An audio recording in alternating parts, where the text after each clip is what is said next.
A partir de este momento, el arquitecto Enrique Malbrán nos acompaña en 1 hora y media con lo más destacado de nuestro patrimonio histórico local y nacional. Testimonios de sus grandes hacedores, entrevistas y temas de diseño. Aquí comienza Una de Cal y Otra de Arena por Radio Zona. Buenas tardes, ¿cómo están todos? Buenas tardes, Adrián. Hola, ¿Cómo Enrique, estás? buenas tardes. Nuevamente aquí, como todos los jueves, hoy jueves 25, ¿no? De junio. Rapidísimo se va este mes, ya estamos ya avanzando casi a la segunda parte del año, increíble. Bueno, estamos en FM 89.3 Radio Zona Miramar, transmitiendo desde sus estudios de calle 33, número 2444, entre 48 y 50 de la ciudad cabecera del partido de General Alvarado. Así que un gran saludo, un abrazo para todos los alvaradenses, para la gente de Comandante Nicanor Otamendi, aquellos oyentes que envían mensajes y saludos, para la gente de Mechongué, por supuesto, la gente de Mar del Sur. No llegamos a Centinela, no creo, ¿no? No creo que lleguemos. Pero bueno, igualmente si nos vemos con Mirta Gorosito o con el profesor Canelo, bueno, que les envío un saludo a ellos. Y quien nos esté escuchando y los conoce, también que se lo diga, por favor. Bueno, estamos, podemos recibir mensajes al 2291 457203. Y quienes quieran vernos por internet pueden hacerlo por el www.zonaenvivo.com.ar. Zona en vivo, todo junto, ¿no? Y por Instagram nos pueden ver en @radiozona.cadena. Bueno, ahí creo que dijimos todas los medios de comunicación que tenemos. Después el programa lo vamos a descargar y lo transmitimos por la página de Facebook de la radio y también por la mía personal. Bueno, agradezco a la profesora Adriana Heimonat, abanderada de los Andes y ganadera honoraria del Ejército de los Andes, del Cuerpo de Granaderos a Caballo, ese ilustre cuerpo militar creado por el general don José de San Martín, ¿no? Bueno, le agradecemos por la entrevista telefónica que nos dio el jueves pasado, el programa del día 18 de junio.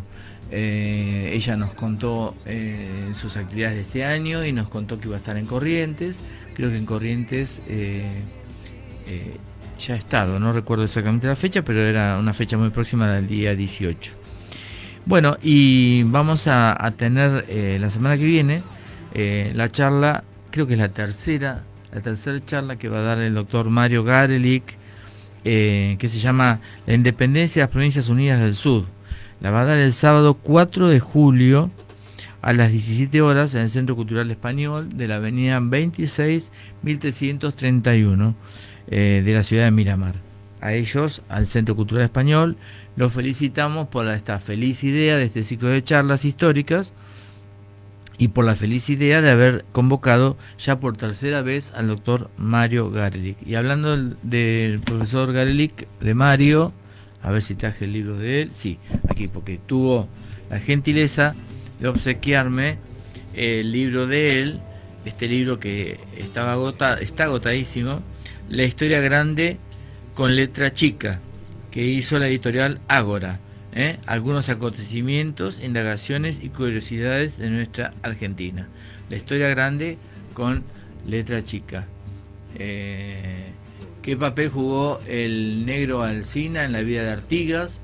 ¿Qué suerte corrieron Petrona Simonino y el sordo de Obligado?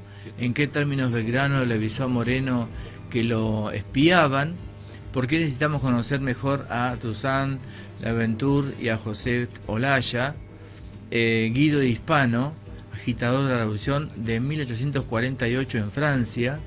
Paul Grusac era un periodista de quinta categoría.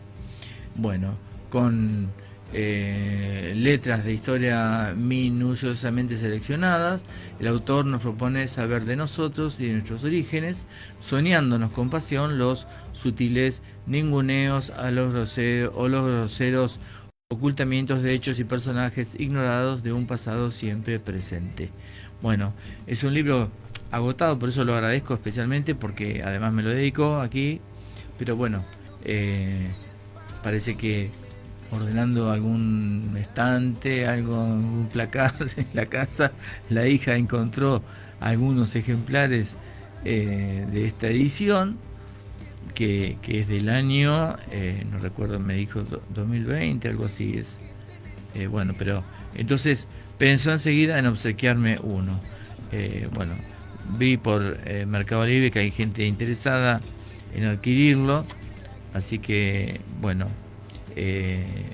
2013, 2013, ¿m?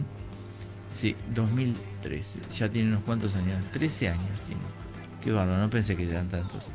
Bueno, es muy linda encuadernación, además miren, tapa blanda, papel muy lindo, es un papel blanco, no es rústico, un papel fácil de leer, suave, digo, a la vista, ¿no? A pesar de que es blanco, que a veces se encandila un poco, y muy buena encuadernación, que está pegada, y sin embargo el libro se puede abrir completamente y no se rompe, no se desgaja.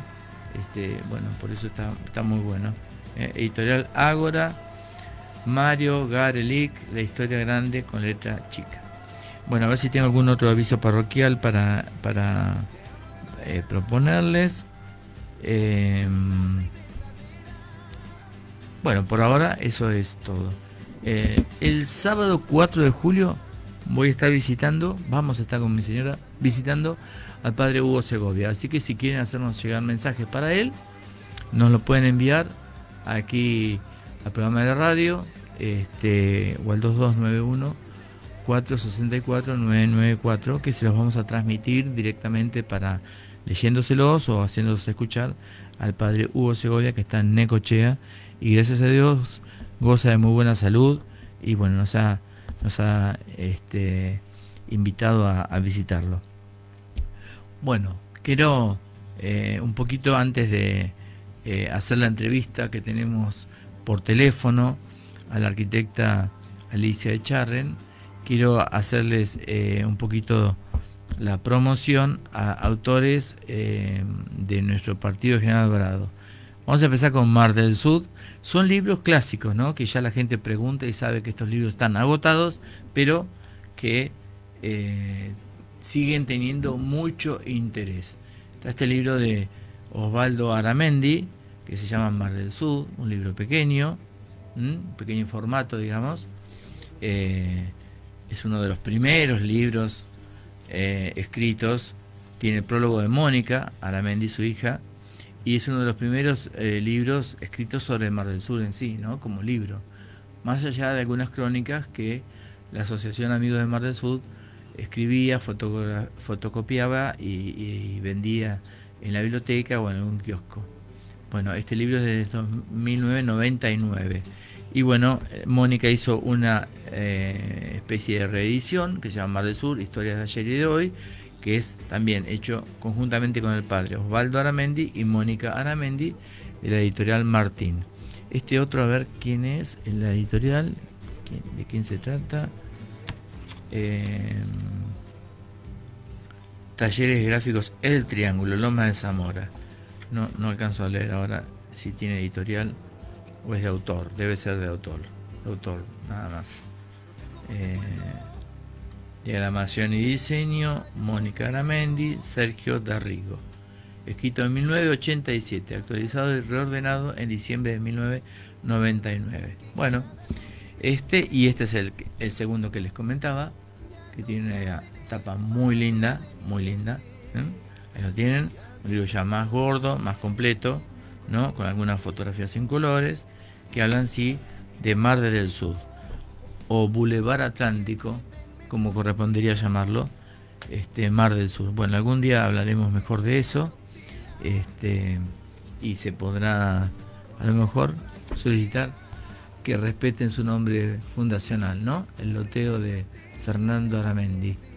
Y bueno, está este otro libro, Boulevard Atlántico, que es una novela, está ficcionada en Boulevard Atlántico. Esta es del Sergio Saposnik. Esta es nueva, esta creo que es de este año o del año pasado, a ver, porque hablé con el autor. Otoño de 2025, así que ya tiene un año. Estos días está cumpliendo un año. Bueno, es un libro interesante porque inventa, por eso es una novela así ficcionada, ¿no? Inventas toda una historia, crea, mejor dicho, una historia que se desarrolla en Mar del Sur y en el Hotel Boulevard Atlántico. Esta es muy, muy lindo también. Esto es de lo más nuevo. Mónica Aramendi tiene Sabiéndome Otoño, que este también es del año pasado, a ver si no me equivoco, de qué año es. Sí, si no es de este año, del verano, 2025, sí, ahí está. Bueno, este es por la editorial Lepidóptera. Es una editorial que en la Feria del Libro de Invierno que se hizo hace pocos días, ahí en el auditorium, presentó esta editorial sus obras. Entre ellas estaba esta de Mónica Aramendi. Muy linda ilustración tiene. Bueno, este no es un libro de historia histórico, sino que es un libro de poemas que Mónica la sabe escribir y muy bien. Bueno, después tenemos otro clásico, el de Vilma Bruguera, Miramar, compendio histórico. Este también es un librazo, tiene mucha información documentada, no bla bla bla bla, copiado y pegado, sino que documentado. Por eso lo rescato siempre. Es un libro que lo presentó en la Biblioteca Pública, Municipal y Popular General José de San Martín. Ese es el nombre correcto de la biblioteca. Biblioteca Pública, Municipal y Popular, en ese orden son los nombres, General Don José de San Martín. Así se llama y así está registrada. No biblioteca municipal, biblioteca pública, esos son nombres que no son legalmente los que corresponden. Desde ya que uno le dice la biblioteca y alcanzaría, ¿no? Pero ya que le van a poner solamente municipal, que lo pongan como corresponde, pública, municipal y popular. Eso es por ley. Bueno, este es un muy lindo libro que nos habla un poco de todo sobre Miramar. Esto lo presentó en el 96, creo que fue, o 97, no recuerdo exactamente. Estábamos nosotros en la comisión Amigos de la Biblioteca Pública, la creamos nosotros. Esto fue en el 2004, pero el primer libro que ella presentó, sí, y es de Editorial Martín también, esta editorial. Después tenemos otro libro que, por supuesto, de Otamendi, infaltable, el de Fernando Brites, que es el último libro que sacó en el 2025, finales del 2025, que es el Cuando el campo era así, etnografía histórica de una comunidad rural del sudeste bonaerense, Papero, Fernando Brites. Muy interesante porque explica bien el cambio, ¿no?, de un pueblo productor de lanar, digamos, a la irrupción de la papa que inundó toda la región, y los cambios que se dieron después en la producción, que son los cambios actuales, ¿no? El pasar del latifundio a la colonia y de la colonia al pequeño productor, pero que ha cambiado la tecnología y ha cambiado la forma de vida actualmente. Bueno, este libro, muy linda, esto es de edición Prohistoria Ediciones. Muy interesante, muy valioso. Lo digo porque hay gente que busca, sobre todo gente joven que quiere estudiar cómo es nuestro territorio, la evolución del territorio, y ahí tiene las fuentes principales. Este otro es anterior, tiene 2 o 3 ediciones. Creo que este libro de Fernando, Cuando el campo era así, este libro de Fernando no ha tenido reedición todavía, es muy nuevo. En cambio este otro creo que ya va por la tercera edición y creo que está pensando en hacer una cuarta edición que se llama Los pagos de Dionisia. Historia del partido de General Alvarado y del pueblo del comandante Nicanor Otamendi, Fernando Brites. Esto es de otra editorial que es la editorial Autores de Argentina. Este otro anterior era Pro Historia Ediciones y este editorial Autores de Argentina. Este lleva varias, creo que en el 2020 hizo la primera, esta del 22 es esta, la tercera del 2022. Bueno, creo que él me comentó que estaban preparando la tercera edición. Lindísimo libro también, este ya es más referido a la parte, a la etapa fundacional, ¿no?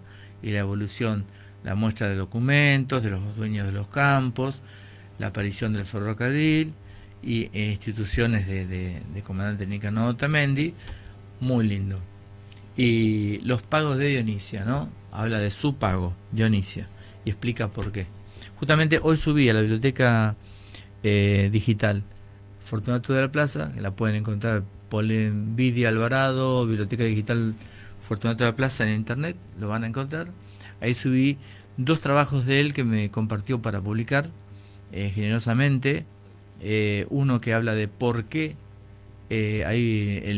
por qué el error en la fecha de fundación de Otamendi, cuál sería la fecha legítimamente válida para festejar y celebrar su aniversario, que no voy a decir cuál es, así pueden leerlo. Es un artículo preparado de 2 hojitas y otro trabajo más de 5 hojas que también está publicado. Bueno, consulten ahí en Biblioteca Digital Fortunato de la Plaza. Este libro, este es el de Garelic, ya lo hablé. Hablando otro de Dionisia, de Otamendi, Dionisia Otamendi. Esto es de Francisco Llorens. Francisco Llorens era un vecino que trabajaba, vivía en Comandante Nicanor Otamendi y tenía la pasión por escribir. Y bueno, ella ha hecho estos registros, son 3 libros, yo tengo 2. Los 2, este primero me lo obsequió la familia, a ver si no me equivoco, el primero fue, sí, aquí está, me lo obsequiaron hace 2 años y ahora conseguí este otro que se llama Otros Tiempos. Este es el primero del año 2008. Después hizo Otros Tiempos 2 y este es el tercero. Me está faltando el del medio, el segundo, que no lo he conseguido todavía, pero no pierdo las esperanzas. Esto lo hizo vamos a ver cómo es la editorial aquí. También Editorial Martín. Francisco Llorens Escoda, nacido en Altea, provincia de Alicante, España, lugar de clima templado y sano, a orillitas del Mediterráneo. Hijo de Felipe Llorens Barber y de Dolores Escada Baldó, nacidos en Altea y Benissa respectivamente. Mis estudios tuvieron lugar en la escuela número 8 de Dionisia. El jovencito me incorporó a la agencia Ford. Durante 25 años continuó en esa función hasta que en 1962 se produce mi independencia, creando un negocio de venta y compostura de herramientas a motor para el campo. Luego de 62 años de trabajo ininterrumpido, se cierran las puertas del negocio. Motivo de un embate de la vida, me animé a poner juntos estos papeles y si se cumplieron mis deseos, que se pueda leer. Si se cumplieran mis deseos, que se pueda leer con este título: Dionisia Otamendi, Otros Tiempos. Bueno, es una serie entonces de 3 libros muy lindo y de paso conocemos ahí, entonces conocemos Mar del Sur, conocemos Otamendi y tenemos también para conocer y recorrer historia de Miramar. Bueno, este libro de Mario Garelic, que tiene una cuestión histórica pero a nivel nacional. Y acá tenemos otros 2 libros que no tienen nada que ver con los anteriores, que ya lo mostré el otro día cuando entrevistamos a Juan y Kitlen, que es Fuscaldo e Io, o Fuscaldo y yo, que está hecho por María Marta, creo que es el segundo nombre, Vidas, que actualmente todavía está viviendo en Italia, piensa venir en noviembre. La vamos a traer acá al estudio, ya le dije. Muy lindo libro donde está entremezclado, ¿no?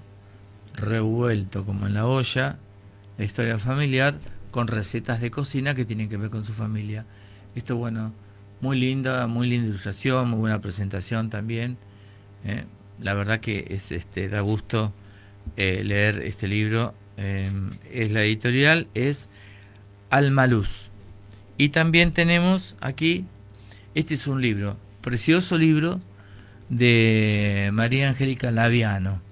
Es una de las propietarias de la estancia Las Brusquitas.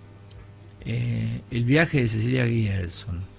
Cecilia Grierson es la primera médica argentina, ¿no? Y ella lo escribe en función, por ser familiar, descendiente, en función de recibir en una caja cartas de ella, se decide a compartirlas con el público en general y bueno, escribe este precioso libro, rápido de leer, donde nos anima a comprender, ¿no?, la posición inclusive de la mujer y de la mujer científica en aquella época. Así que bueno, dice, en este libro se rescatan las cartas escritas durante el viaje a Europa de Cecilia Grierson, que tuvo como centro su asistencia al Congreso Femenino Internacional de Londres. En ella se relata la visión de un mundo que Cecilia solo conoce por sus lecturas. La gran novedad porteña, la Avenida de Mayo, pero París y Londres en plena época victoriana eran imponentes. Se enorgullece de su conocimiento del idioma inglés, con acento escocés, y al mismo tiempo profundamente argentina. Es notable que viajara con su mate y lo tomara cuando sentía nostalgia de su patria. Sus intervenciones fueron importantes. Tuve que tomar la palabra 3 veces esta semana, en el lunch de la condesa de Aberdeen y ayer otra vez en la reunión de la señora Mary Wright Sewall, iniciadora de este consejo. Por cierto, siempre puse la República Argentina y por las nubes y las he entusiasmado tanto como país de la libertad y generosidad que creo muchos se largarán para allá. Lo que me ha admirado tanto es la facilidad con que hablan en público todas estas mujeres y sobre todo los acentos inimaginables.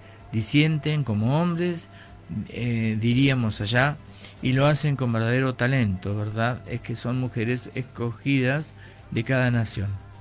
Ediciones Maizal. Es un libro precioso también, y tiene mucho valor histórico. Justamente tiene esa cuestión de ubica a esta científica argentina.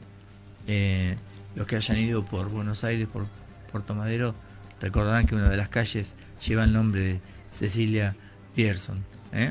Es un claro ejemplo de la rebeldía de la época y la decisión de continuar sus estudios, de formarse y independizarse del hombre, digamos. Así que bueno, es muy, muy, muy interesante. Bueno, este libro, si bien no trata sobre Miramar o personajes locales, está escrito, sí, por una señora que prácticamente pasa 6-7 meses del año aquí desde muy chica, entre Otamendi y Miramar. No en la ciudad propiamente dicha, sino aquí nomás antes de llegar al arroyo Las Brusquitas, en ese límite de la estancia del infierno, digamos. Bueno, esa zona. Muy lindo y vale la pena. También en su momento me lo he obsequiado con una linda dedicatoria para mí y mi señora. Bueno, luego de esta tanda, que no es publicidad, es que quiero contagiarles el entusiasmo de leer sobre nuestra historia o lo que escriben nuestros conciudadanos que viven en esta zona o que tienen mucho que ver con nuestro partido General Alvarado. Fomentar la lectura. ¿Cómo? Fomentar la lectura. Y sí, fomentar la lectura, exactamente. Está muy, muy, muy abajo. Los números de la lectura es bajísimos. Sí, bajísimos. ¿Vos sabías que en Europa la Comunidad Educativa Europea alertó a Argentina que entre los jóvenes de edad de secundaria, que vendría a ser entre 13 y 18 años, en Europa manejan un círculo de palabras, un conjunto de palabras de 400 se maneja en Europa. En Argentina, adivina cuál es el círculo de palabras que manejan los chicos de esta edad. Y debe haber 100. 160. Ahí. Que son las mismas que aprende un perro. Bueno, vos sabés que... Qué triste. Pero vos sabés que le ha hecho mucho mal a la lectura y a la industria del libro la fotocopia, por un lado, en unos años, ¿no? Sobre todo en los libros de texto. Después, la última revolución de las pantallas es lo que ha terminado de destruir la lectura, la paciencia para leer, el placer de leer, el disfrute, de tener un objeto libro. ¿Vos estás de acuerdo de prohibirle el celular a los chicos de esa edad? Viste que hay, ¿En la escuela? Sí. En Reino Unido me parece que ya está. En Australia también. Es ley de que se le prohíbe el uso. Porque no puede ser que a través de una pantalla es muy tentador y te dispersa que alguien le esté dando clases específicas de un tema y haya un alumno con su mente viajando por el celular, pendiente de... Antes de tu casa no te llamaban a cada rato y ahora hay permanente diálogo del chico con la familia, hablando de cosas cotidianas que las podría postergar para las 5 o 6 de la tarde cuando sale, o haberlas hablado antes de llegar al colegio. Entonces el celular es un tema ya trabajado por los científicos. Hay una licenciada argentina, que es Josefina Semillán de Dartiguelongue, que ya hace años que viene dando charlas sobre la revolución de las pantallas. No es solamente el celular, es el celular, es la pantalla del ascensor, es el portero eléctrico, es el televisor. Pensemos la cantidad de pantallas que a lo largo del día y del año estamos viendo y dependemos. Los lavarropas ya vienen con pantallas, ¿no? Las cafeteras. Los electrodomésticos, todos tienen su pantalla. Entonces es una dependencia que realmente hace mal a la salud visual, a la concentración, y realmente, bueno, hoy ya hay muchos estudios que demuestran que afecciones visuales se producen por la pantalla. Hay gente que no puede dormir, que le cuesta concentrarse, ya es porque llevó el televisor al dormitorio, ahora llevan también el celular. Entonces, bueno, es un problema que, bueno, está ya estudiado científicamente. Así que sí, estoy de acuerdo con que se prohíba en los colegios el uso del celular durante el horario de clase. Lo que no quiere decir que si un padre necesita algo urgente, comunicarse con el hijo, por supuesto. hará como hizo toda la vida, se comunica con la escuela y pide, o va y lo retira. Los chicos habían planteado, está bien, está perfecto, la decisión es buena, pero ¿qué pasa si yo tengo un trabajo que hacer y lo necesito? Entonces, ahí... No, pero siempre va a haber una excusa. Los profesores dijeron, estamos también tratando de que los chicos vayan más a la biblioteca. A buscar el trabajo en los libros, en la biblioteca, a consultar a la bibliotecaria. Sí, siempre hay un motivo, ¿viste? Porque si no lo dejas hablar con la familia es una injusticia. Sí. Pero la verdad que la gente, los padres ceden transitoriamente por una cantidad de horas su patria potestad a los docentes, que son los responsables dentro de ese horario del cuidado y el bienestar de los chicos, de los hijos. Entonces, están en zona de estudio, en ambiente de estudio y en horario de estudio. Claro que el estudio no es como antes, esas clases magistrales, no, están todos hipnotizados, por supuesto que no. Pero el celular distrae porque fíjate que si vos estás concentrado contestando un mensaje, a mí me pasa, estás concentrado escribiendo un mensaje, contestando, respondiendo algo, y no escuchás ni al que te está hablando en tu casa. Entonces te aislás en el celular, y si vos ves las horas que te pasa el informe en el celular de las horas que estuviste conectado, realmente terrible, es asombroso. Nosotros crecimos sin eso, Enrique. No. Yo le explico a mis hijas, a ver, yo cuando era chico, cuando iba al colegio, no había nada de eso. O sea, trabajo a la biblioteca, ir a preguntar, a buscar, ir a la biblioteca. Son herramientas, como todas herramientas, de acuerdo a la evolución de la tecnología, siempre tuvimos mejores herramientas, ¿no? Antes no había rueda, después apareció la rueda. Bueno, es lógico, nadie va a estar en contra de eso, pero hay que trabajarlo como una herramienta pedagógica, y es muy difícil que un docente con 30 alumnos o 35 alumnos pueda estar en cada teléfono observando si el alumno está realmente trabajando pedagógicamente con el material, ¿no?, de estudio, o estuviera investigando. Y después tienes la cuestión de la inteligencia artificial, que te permite avanzar, presentar trabajos como propios, ¿no?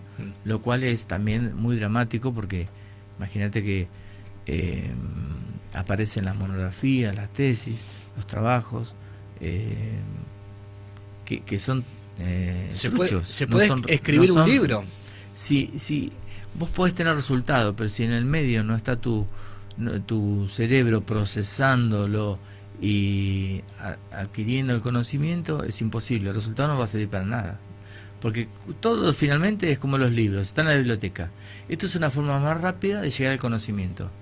Pero si vos no lees un libro, ese conocimiento que está en el libro, ese aporte del contenido que está en el libro, no te llega a vos.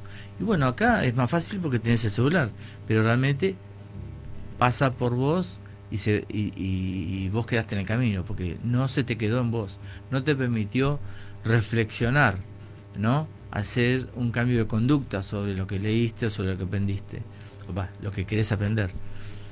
Entonces, bueno, ese tema es se lo dejo un poco más a los pedagogos, a los licenciados en educación, en psicopedagogía, pero realmente es un tema. Por eso traigo estos libros. Algunos me acompañan desde hace mucho tiempo, otros son más recientes, pero como estos tratan de Miramar, de General Alvarado, Mar del Sur, Otamendi, me interesa que la gente también entienda que bueno, que son, a lo mejor alguno de estos ha sido vecino de alguno de los que nos está escuchando, y que ha dejado de legado cultural un libro. No estamos valorando como ninguno mejor y peor, sino que estamos diciendo, existe este registro. Y acá traje los de poesía mezclado con los de historia, con la novela, para que vean que hay gusto, interés para cualquier tipo de género literario, ¿no? Y también voy a traer otros la semana que viene que son también muy valiosos y a lo mejor desconocidos en relación a estos que traje hoy. Bueno, vamos a hacer... Discúlpame, Enrique, que te interrumpa. Hola, sí. Hola, Enrique, soy Sandra de Mechongué, te felicito por el programa. Estoy de acuerdo con vos con el tema de los celulares. Mi hijo, cuando llega al colegio, lo deja en un cajón junto con los demás de sus compañeros. Cada cual sabe el timbre de su celular por si recibe una llamada de emergencia. Solo tienen permiso para ver quién los está llamando y por qué. Y después, cuando se van a casa, retiran el celular y se lo llevan. Felicitaciones por el programa, Sandra de Mechongué. Bueno, Sandra, muchas gracias. Muchas gracias. Sí, bueno, es una linda solución, y yo creo que si eso se prueba varios días, porque si lo probás una hora, te queda la ansiedad de enseguida tenerlo encima. Pero si se prueba varios días, se va a comprobar que se puede vivir sin el celular, postergando la necesidad de verlo unas horas. Se pueden dar mejores clases, se puede utilizar. Ahora a veces hay como herramienta pedagógica, está buenísimo utilizarlo. Si estás en una clase de música, por ejemplo, podrías decir, bueno, vamos a escuchar música de tal género, o de tal época, o de tal autor. Y entonces se puede buscar por el celular, por YouTube, y tiene esa facilidad. Es un facilitador increíble, ¿no? Hoy son computadoras. Pero realmente cuando empieza a interferir el mensaje, distrae. Fíjense que yo acá lo pongo no permito que los mensajes ingresen, si no estaría todo el tiempo tiqui, tiqui, tiqui, ¿no? Llamando. Y bueno, mensaje digo de llamada, no está sonando. Es muy, muy distractor. Bueno, hacemos un poquito la cortina musical mientras llamo a nuestra invitada, que es la arquitecta Alicia Echarren.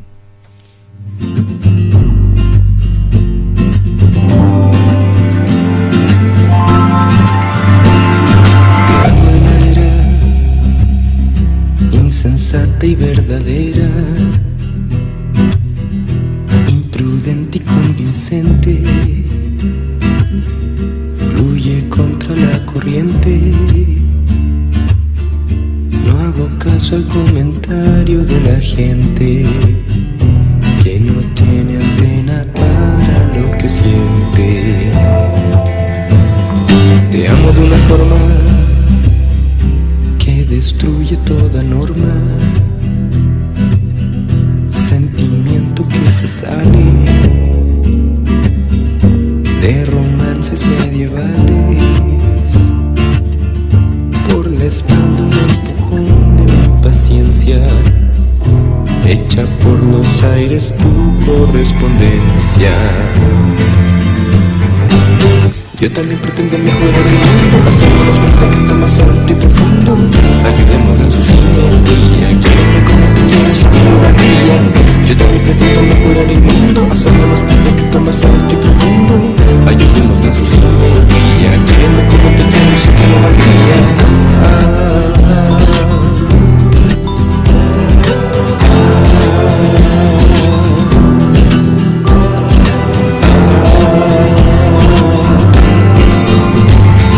No sé cómo te cuento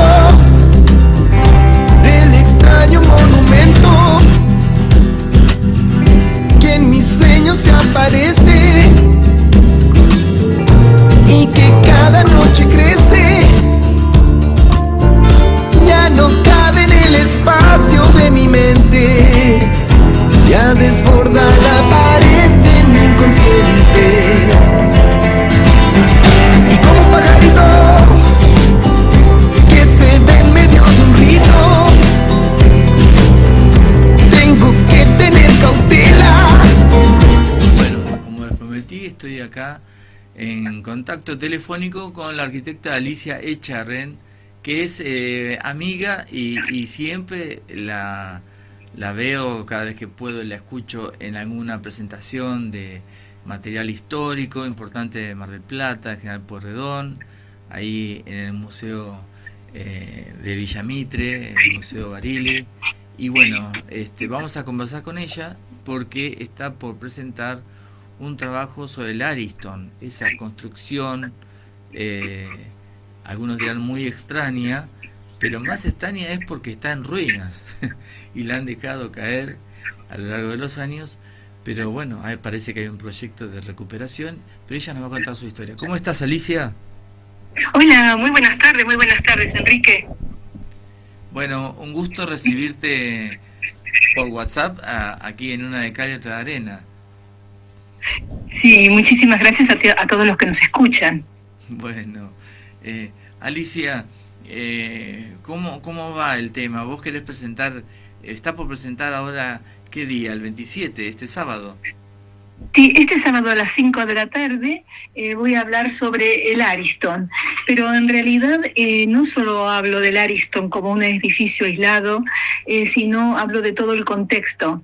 Entonces, hablo de un área que abarca desde el Arroyo de las Brusquitas hasta el Faro, ¿no? Y llegando prácticamente a la Ruta 88. Entonces, empiezo a comentar qué pasaba antes del Ariston, qué sucedía. Ahí había grandes estancias, donde la mayoría, bueno, ya los conocemos, eran los Martínez de Oz, los Peralta Ramos, Luro, etcétera. Es muy interesante señalar la estancia de Martínez de Oz por la gran cantidad de superficie que ocupaba, 25.000 hectáreas. Luego cómo eso se va transformando. A esta estancia le atravesaba el camino viejo a Miramar, que era una huella de tierra que comunicaba Mar del Plata con Miramar, pero atravesaba la estancia de ellos. Martínez de Oz eligió esa zona porque estaba atravesada por varios arroyos, como el Lobería, el Arroyo Seco, el Arroyo Chapadmalal, y terminaba sus tierras con la limitación del Arroyo Las Brusquitas. Entonces cuento un poco esas grandes cantidades de hectáreas dedicadas a la agricultura, a la ganadería sobre todo también, y también a las minas que había. Entonces ellos promueven en algún momento, en el año 1911, promueven alargar el tramo de un ramal ferroviario. Este ramal ferroviario les venía genial a todos los estancieros, sobre todo a Martínez de Oz, para llevar toda su ganadería, los minerales hacia Mar del Plata. Entonces de ahí surgen el poblado de Estación Chapadmalal y Otamendi, justamente por ese ramal ferroviario, el ramal ferroviario sur, también llamado Roca. Entonces cuento todo eso, toda esta evolución, ¿sí? Que llega a Miramar, desde Otamendi, ahí se produce el desvío para Mechongué, pasando por Estación Iraizos y hacia Miramar. Perfecto. Yo solamente te comento lo de Nicanor Otamendi y Estación Chapadmalal porque es el área que estoy tratando. Claro que sí, lo que vos decís aparece en otros poblados también. Claro. ¿Por qué abarca hasta Las Brusquitas solo por la estación, por la estancia? Las Brusquitas, porque es un límite geográfico, por eso llega hasta ahí. Claro. La que es la estancia de Martínez de Oz. Después, con los años, en la década del 40, del 50 más o menos, después ya preciso mejor, se les expropian toda la franja costera, claro, para hacer más adelante la ruta número 11. También se les expropia en el gobierno de Domingo Perón otra superficie para hacer la unidad Chapadmalal. Entonces todo esto va modificando, se van reduciendo las estancias y afecta bastante, y después también las herencias, van falleciendo las familias, se heredan, se particionan todo el terreno, y empieza a surgir el empuje de que Mar del Plata conviene que crezca hacia el sur. No es que convenga, en realidad es que hacia el norte el paisaje no era tan atractivo como el sur, hacia el sur, después del Faro, por las características geográficas, de barrancas, etcétera. Sí, entonces, es un camino precioso, es una geografía muy linda. Todo eso que se pensó como paseo parque, ¿no? Una ruta así de paseo. Tal cual, sí. Entonces, ¿qué pasa? Hay distintas, se tratan de intervenir de distintas maneras para atraer a la gente, al público, llamémosle. Entonces, bueno, aparece, por ejemplo, el edificio Alfar, que surgió como casino y hotel para una cierta clase política, más tirando a la izquierda. Eso duró muy poco porque, claro, el hotel provincial y el casino para ellos era una competencia muy grande, por lo tanto ni siquiera se llegó a inaugurar. Y en aquel momento se le pide a Castañino que arme un mural maravilloso llamado La Historia, que hoy está totalmente degradado. Sí. Así como surge el edificio Alfar, también va a surgir el parador Ariston.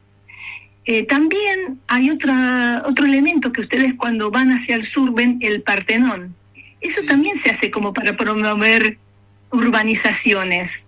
Ese no tuvo la suerte, no tuvo éxito, como tampoco el Marquesado, que es una huella que ha quedado en la geografía. Claro. El Marquesado ya es uno de los últimos, ¿no? Claro, en la década del 70, el claro, Marquesado. Claro. Ahí no recuerdo quién era el promotor, estaba creo que Sierra Leona, me parece que era la empresa. No te sé decir exactamente, sí, es antes de atravesar el arroyo Las Brusquitas, digamos que queda dentro del partido de General Pueyrredón. Claro. Entonces, para mí, Enrique, hablar del contexto, de cómo fue modificándose la geografía, el paisaje, es muy importante, para valorar nuestro patrimonio. Y bueno, y entonces un poco cuento qué es el movimiento moderno, para entender por qué el Parador Ariston tiene esas características y por qué tiene valor patrimonial. En un trabajo que tuve que hacer para la facultad, para el máster, tuve que analizarlo, así que lo tengo todo medido, lo conozco perfectamente. Pude conocer a una chica llamada María, cuyo padre fue el que cuidó por muchos años este lugar. Entonces he visto, conozco de cerca todas las transformaciones. Bueno. Y bueno, así que bueno, son todas una temática que quiero mostrar, comentar en la charla de este sábado. Qué bueno, hay muchas fotografías donde uno lo puede ver en su apogeo, ¿no? Funcionando. Sí, que es bellísimo. Sí, claro. Sí, hay muchas fotografías y realmente era maravilloso, ¿no? Respondía perfectamente a todos los requerimientos, llamémosle, del movimiento moderno, una planta libre. Bueno, este edificio tiene muchísimo valor porque Marcel Breuer, el que hizo el proyecto, el que hizo el diseño, aplicó todos los elementos que configuran el movimiento moderno, como por ejemplo la planta libre, grandes superficies acristaladas. Bueno, era el momento en que empezaba a usarse también el hormigón armado. Entonces, imagínate que la superficie del Ariston tiene 165 metros cuadrados y solamente columnas. Claro. Entonces uno mira esa superficie, bueno, todo esto gracias al auge de los nuevos materiales después de la revolución industrial, como el hormigón armado, también el uso de grandes acristalamientos o grandes superficies vidriadas, es decir, que todo eso contribuyó a que haya una nueva modalidad de construir. Antes eran necesarios muros portantes de ladrillo, aventanamientos más pequeños. Ahora no, por ejemplo el Ariston tenía una vista 365 grados. Claro, una piel de vidrio, ¿no? Claro, una piel de vidrio tendría, ¿no es cierto? Claro. Y después tenía otro elemento, es decir, no solamente se proyectó este edificio de forma de trébol de 4 hojas, sino que estaba conectado con otro volumen de planta baja, de forma prismática, es decir, como si fuese un rectángulo, un prisma rectangular, donde ahí estaban las habitaciones de los músicos, los baños, etcétera. Eso estaba conectado. Yo, cuando he estado en el Ariston, pensé que no existía, que solamente era proyecto, pero cuando vi las fotos sí que existió ese elemento. Claro. Eso luego se lo quitó. Y fue necesario, entre comillas, sí, realmente crear una cocina, pero se le adicionaron elementos que para nada respetaron la idea original del proyecto, claro, como planta libre, aventanamiento 365 grados, como dije antes. Entonces, hoy en día, realmente restaurar el tema es complejo, ¿no? Porque los agregados están muy conectados con la estructura de hormigón. Claro. Pero creo que sí, que la idea es liberarlo. Claro. Decime, ¿de qué año estamos hablando la construcción? 1947. Claro. Y se lo hizo en solo 2 meses. Resulta ser que el autor, Carlos Coire, estaba dando unas clases, había sido invitado para dar unas clases en la Facultad de Buenos Aires, y 2 arquitectos, Eduardo Catalano y Carlos Coire. Marcel Breuer fue el autor, Marcel Breuer. Sí. Y Eduardo Catalano y Carlos Coire fueron sus colaboradores. Ajá. Porque Marcel Breuer volvía a Estados Unidos. Entonces, ellos dos tuvieron que hacerse cargo del tema, hacer los cálculos, etcétera, y hacer la dirección de obra. Sobre todo el que hace la dirección de obra, que coincide con su luna de miel, es Eduardo Catalano. Y en solo 2 meses se hizo. Pero es muy curioso ver cómo ya el arquitecto, el diseñador del Ariston, ya había trabajado con volúmenes semejantes. Por eso lo voy a contar en la charla. porque voy a mostrar imágenes y cómo muchos lo siguieron y lo imitaron. Entonces, bueno, realmente es un caso único, ¿no? De que en 2 meses hacerse toda la obra. En un lugar donde todavía no estaba habitado prácticamente, los espacios eran libres, este edificio prácticamente quedaba como en medio de las dunas. Bueno, también es cierto que cuando se construye la ruta número 11, entre el año 1937 y 1938, se fijaron las dunas gracias a la vegetación que se plantó. Claro. Pero muy poquito después se hizo este edificio, el Parador Ariston. Para que quienes nos están escuchando lo ubiquen bien, eso es Playa Serena. Está en Playa Serena, exacto. Cuando van desde el Faro hacia Miramar, cruzan el arroyo Corrientes, ¿no? Que justamente es donde está el edificio Alfar. Y siguiendo un poco más, en Playa Serena está el Parador Ariston. A veces es un poco difícil individualizarlo o darte cuenta, porque está tan deteriorado, pero estaría entre lo que es el edificio del Far y el Partenón. Claro. No está pegado a la ruta 11, no, está un poquito hacia el interior. Antes, claro, además ahí el terreno está un poquito elevado respecto a la ruta.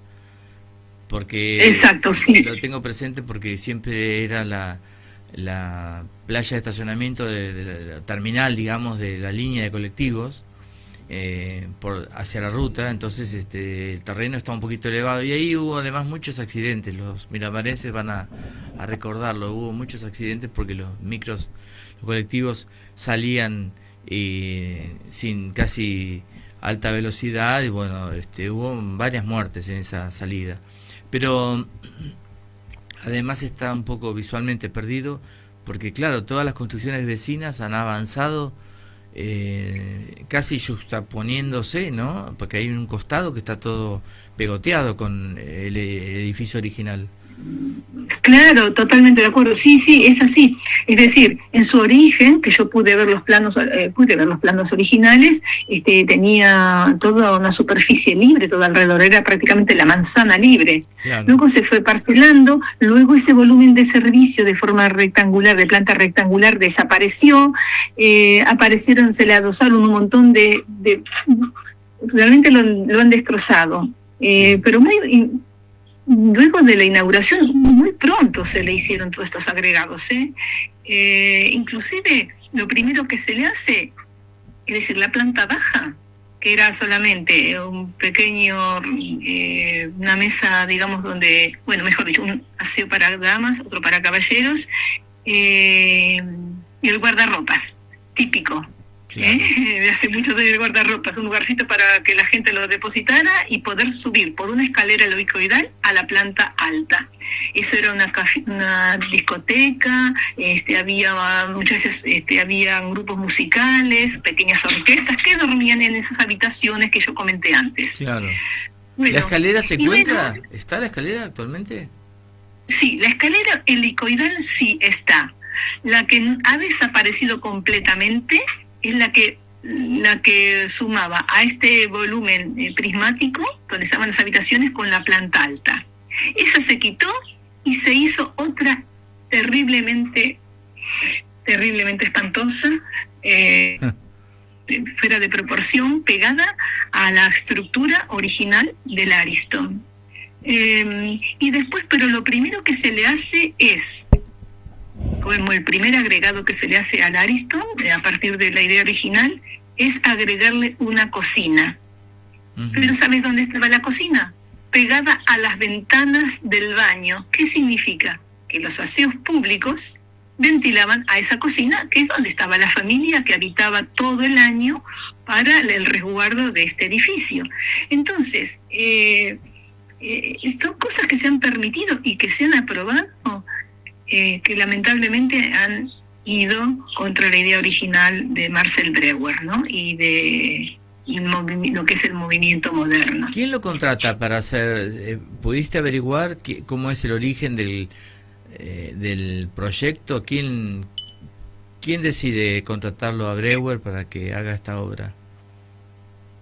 No te sabría decir en este momento, pero es una muy buena pregunta. La voy a buscar. A veces es muy difícil conseguir algunos datos, pero no sé si, porque no lo tengo en el plano que le he sacado algunas fotos. Claro. No lo he visto. Me parece que es una empresa, pero no recuerdo el nombre, no recuerdo. Porque de entrada fue confitería, ¿no?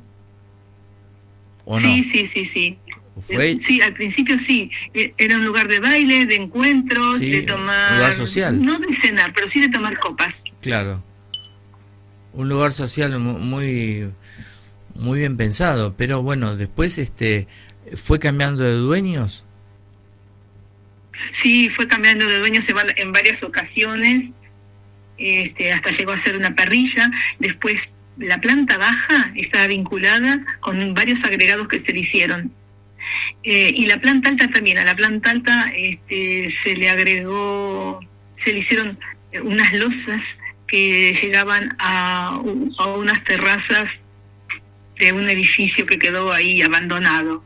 Uh-huh. La verdad que ha tenido muy mal uso. Y actualmente es verdad que se ¿Sí? No, discúlpame. Seguí. Sí. No, actualmente creo que hay 2 propuestas para intervenirlo. Ajá. Yo creo que la idea es liberarlo de todo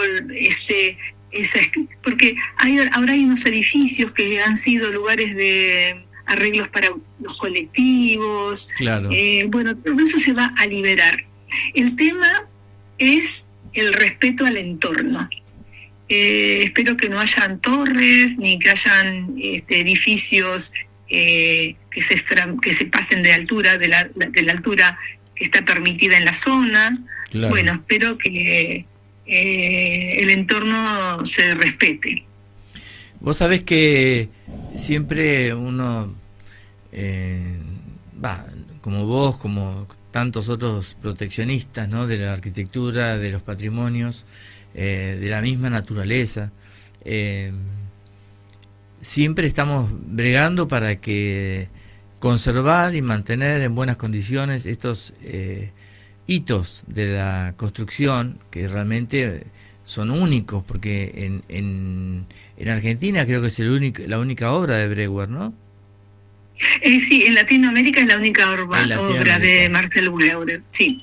¿Él de qué nacionalidad? Porque hay gente que no debe saber ni de qué estamos hablando. Mira, Marcel Bregüer es de Hungría. Luego estuvo trabajando muchísimo para la Bauhaus, porque el tema es así.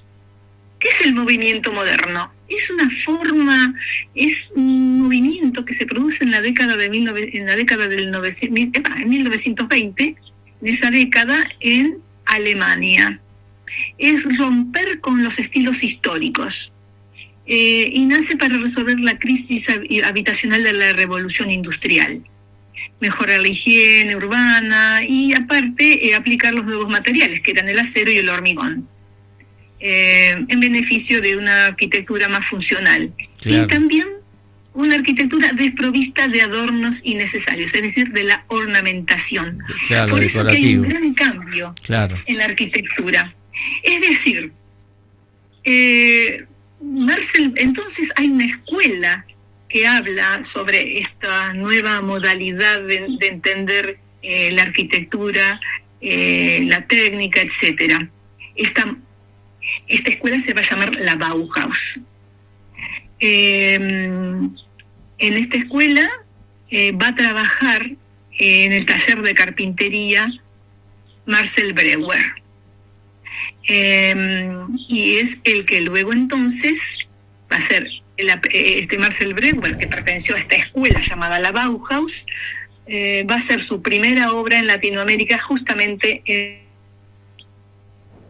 Ahora, la Bauhaus tenía que ver con aplicar una tecnología industrial, la producción en masa, y también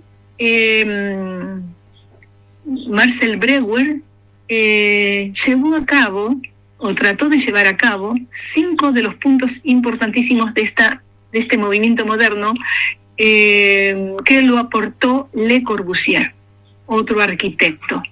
Le Corbusier habló de 5 puntos fundamentales a aplicar en esta nueva arquitectura. Y es planta baja sobre pilotes o columnas. Esto en el Ariston se cumple. Sí. Porque solamente son 165 metros cuadrados apoyados en 4 pilotes o pilares. La planta libre que proponía Le Corbusier también se cumple. La fachada libre y la ventana corrida también se cumple, porque los pilares no están en la línea de fachada, sino que están adentro.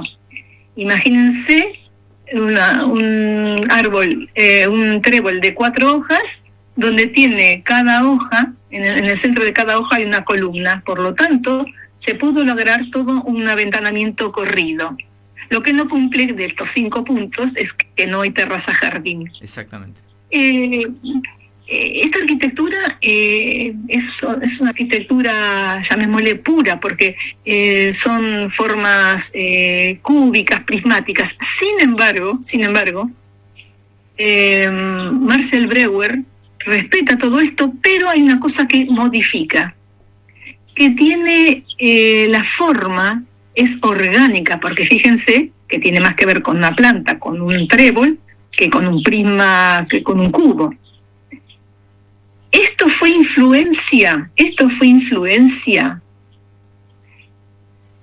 de lo que él observó de una figura del dadaísmo que trabajaba con formatos de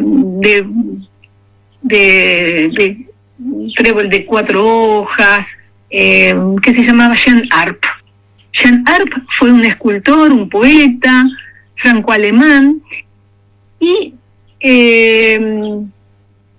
perteneció al dadaísmo. Trabajaba, creaba volúmenes suaves, sinuosos, que recordaban células, plantas. Y él trabajaba haciendo maquetas, hacía el uso del azar, es decir, que recortaba formas y las dejaba caer aleatoriamente para definir cómo se definían distintas composiciones. Bueno, esto, si nosotros observamos estas esculturas de Jean Arp, vamos a ver que tiene figuras que parecen la planta del Ariston. Ajá. Eso significa que Marcel Breuer va a unir los conceptos del movimiento moderno, pero la forma que la aplica va a ser más orgánica, es decir, relacionada con la naturaleza. Claro. Por eso es una arquitectura muy particular. Claro, es una variante, ¿no?, del moderno. Sí. Exacto, del movimiento moderno. Bajo su influencia. Muy bien. Y decime, sí. Breuer vino a la Argentina. ¿Estuvo aquí o no? En Mar del Plata. Sí, estuvo, no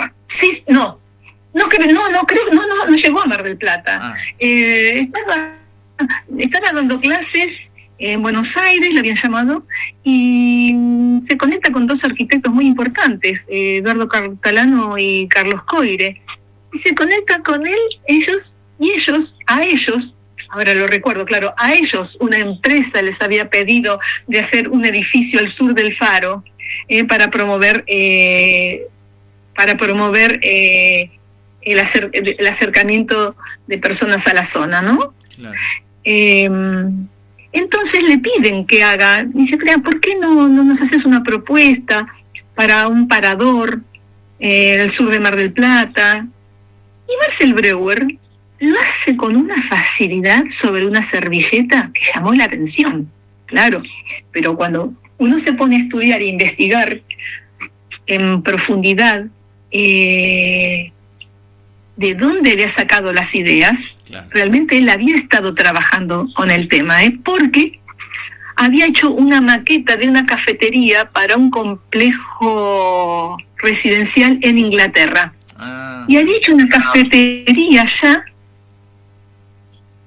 con un edificio, pero que tenía planta de trébol también, de forma de trébol, pero de 3 hojas. Por eso que él ya conocía mucho, porque él había estado investigando cómo aplicar esta forma en un edificio. Así que bueno, por eso esto es lo que facilitó que en solo 2 meses la obra de Marcel Breuer se llevara a cabo. ¿Eso estructuralmente son entrepisos sin vigas?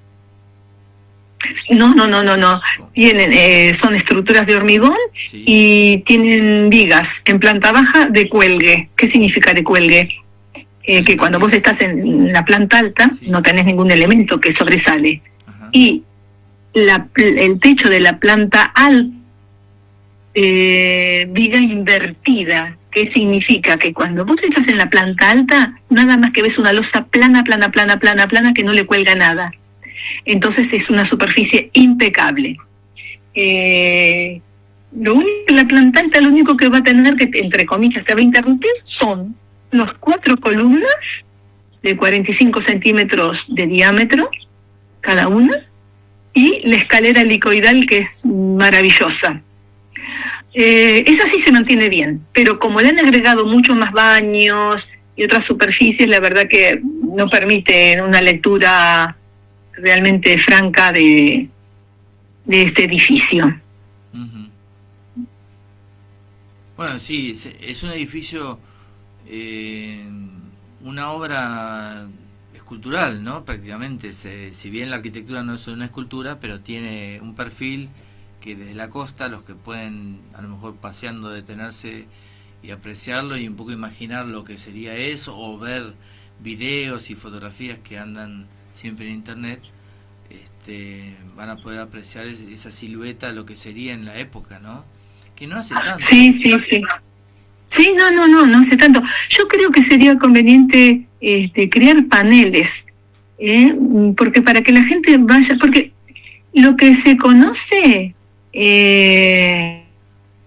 lo que la sociedad se apropia de un edificio por conocimiento, se cuida. El resto no, porque pasan desapercibido totalmente, o pasan y te dicen, uy, mirá, esa obra está totalmente detonada, pero si uno conoce realmente la historia y el valor que tiene, los aportes que produjo, porque después de esta obra, en muchos países se hicieron obras muy parecidas, sobre todo con temas para cafeterías, restaurantes.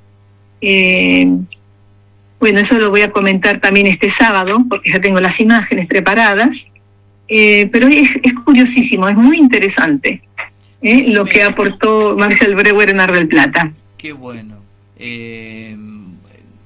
¿Se sabe el motivo por el que llegó a la Argentina? ¿Y en qué año llegó Breuer? Sí, en el año 1947 llegó. E inmediatamente al poco tiempo se empezó la obra. Y es la única vez que estuvo en Buenos Aires. ¿Cómo? ¿Por motivos de qué vino? Vino con el motivo de que que tenía que dar unas clases en la Facultad de Arquitectura. Entonces, para dictar unas clases vino. En ese momento, cuando dicta las clases, es cuando se encuentra con Carlos Coire y con Eduardo Catalano. Claro. Que estos arquitectos son arquitectos también muy reconocidos en Buenos Aires en su momento, porque, por ejemplo, Eduardo Catalano es el que mucha gente conocerá, la floralis genérica, claro, esa flor que se abre y se cierra, que está en Palermo, en Buenos Aires. Sí. Y Carlos Coire ha hecho varios conjuntos de viviendas. Claro. Entonces son 2 arquitectos que unidos le propusieron hacer a Marcel Breuer este proyecto al sur de Mar del Plata. Bueno, ahí en esta ruta hay varias obras paradigmáticas. Más adelante tenés, también a raíz de la construcción de la ruta, no del asfalto, tenés la casa Daneri, no sé si claro, de Bonet.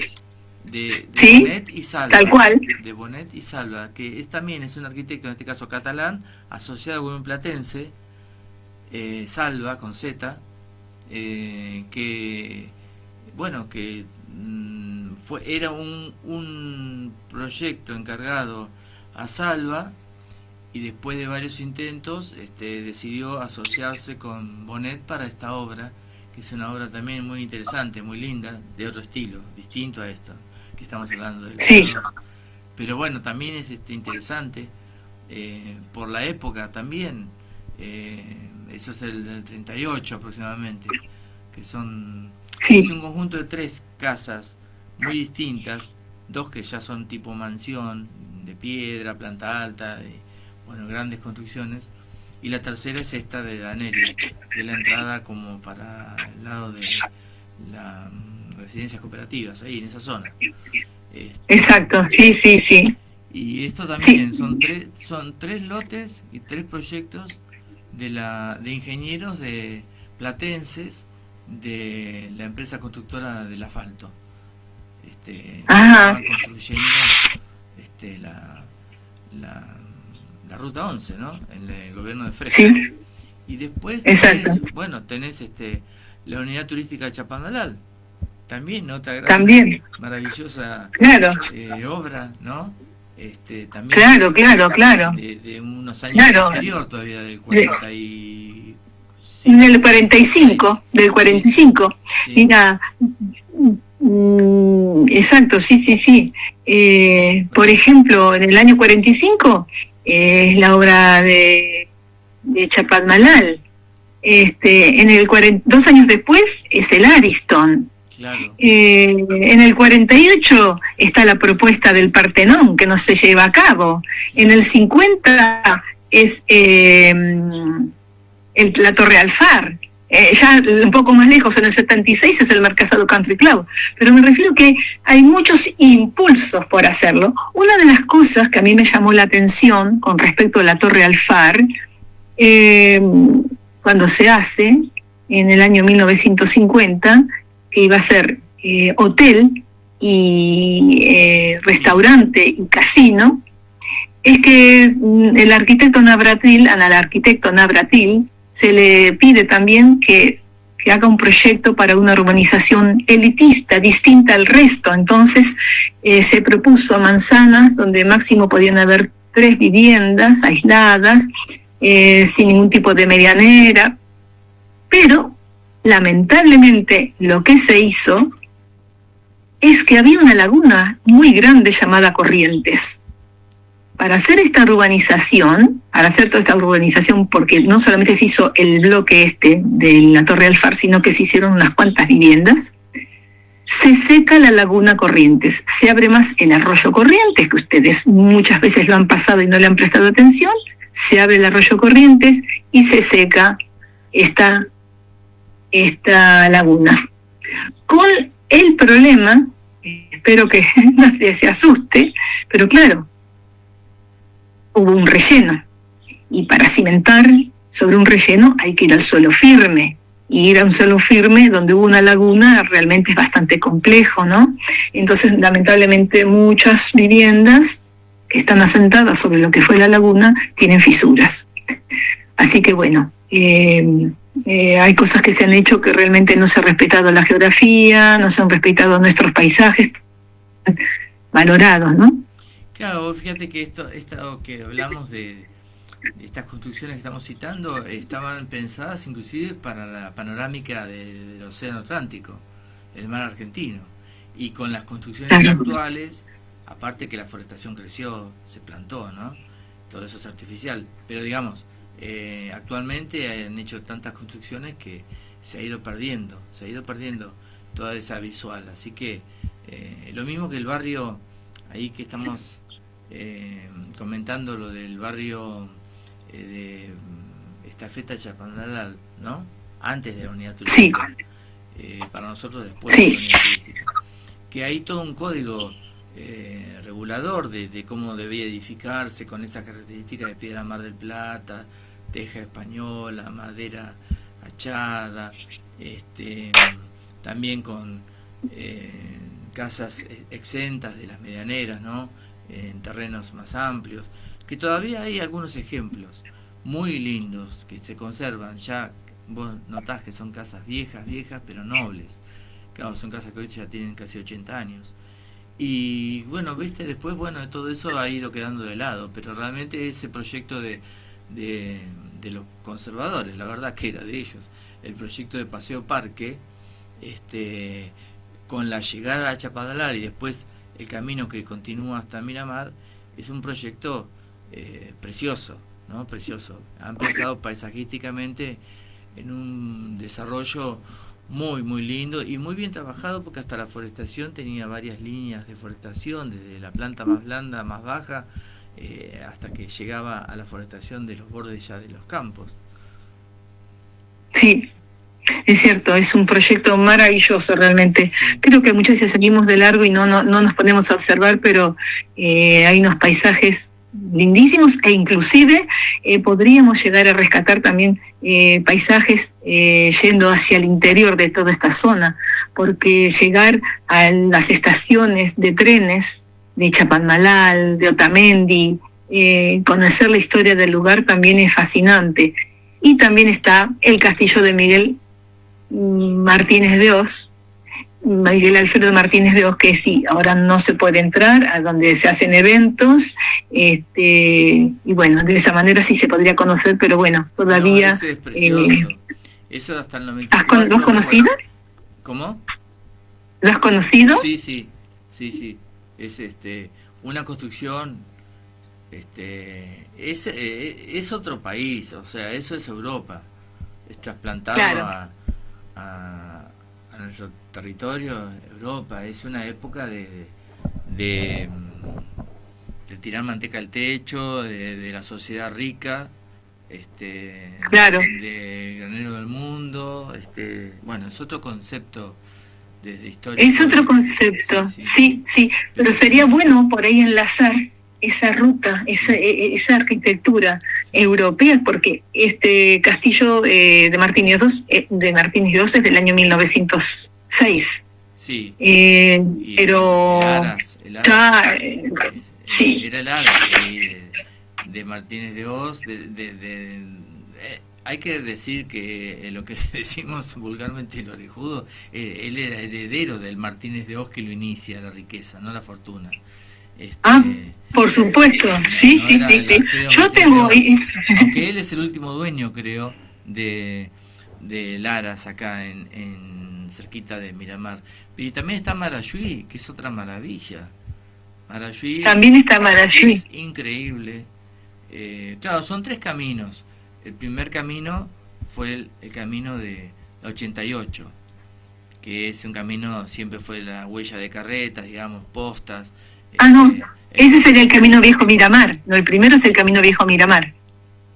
Claro, pero digamos, empecé de adentro hacia el mar. Digamos. Perfecto. Entonces, bien, sí. Va a Necochea, Mar del Plata, Necochea. Después tenemos, el que vos decís, que Miramar desemboca en la calle 88, y ahí viene un poco la confusión con la ruta 88, pero es calle 88, Ajá. que es el que se toma Independencia, ¿no? Que pasa por el cementerio de Mar del Plata. Y Claro. pasar por el campo de Martínez de Hoz, por la estancia. Y después tenemos la ruta 11 propiamente dicha, que como vos recién comentaste, si uno para, por ejemplo, en la estafeta Chapadmalal, estación Chapadmalal, y hace unos metros hacia adentro, va a ver que además la ondulación del terreno, empieza a ver la ondulación natural, subidas y bajadas, las casas que están en distintos niveles, las construcciones en piedra que todavía están, bueno, también hay animales, es muy bello todo eso, muy muy bonito. Me imagino lo que sería en la época que se empezó a construir, a pensar en eso. Una maravilla, y sí. Miramar también nace igual que Mar del Sur y Centinela del Mar y Boulevard Atlántico, nacen de los bordes de las estancias que eran improductivos. Así que esas propias también estuvo pensada desde ese punto de vista, ¿no? Tal cual, sí. Sí, exacto. Y bueno, cuando justamente Martínez de Hoz elige este lugar, también era porque hay una gran cantidad de arroyos que atraviesan la tierra, esta superficie de tierra. Entonces, claro, todo benefició. Y bueno, y después también cuando se hace el ramal ferroviario, que pasa por la estancia de ellos, es del año 1911, Sí, claro. que se inaugura. Claro.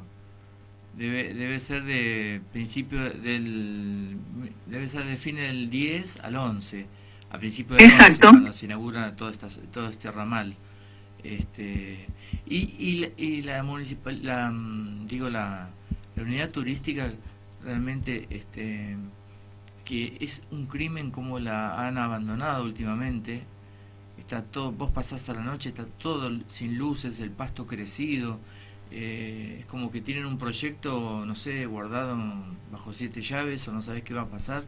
Pero es una lástima porque algo se había restaurado y algo se había recuperado, y es una lástima que en cualquier momento lo van a saquear o lo van a usurpar. Acordate lo que te digo, que va a pasar eso, porque si sigue abandonado así es una picardía, y que no cumple la función social por la que se construyó, y además el deterioro, porque yo estuve hace 2 años, 3 años, cuando había tenido impulso de su recuperación, y bueno, me puse muy contento cuando vi que habían puesto calefacción, que habían renovado todas las baterías de baños, habían hecho muchos arreglos, los techos, y no digo en todos los hoteles, pero en la mayoría se había hecho. Y ahora tengo miedo, como mucha gente tiene miedo, que eso quede en el abandono. Claro.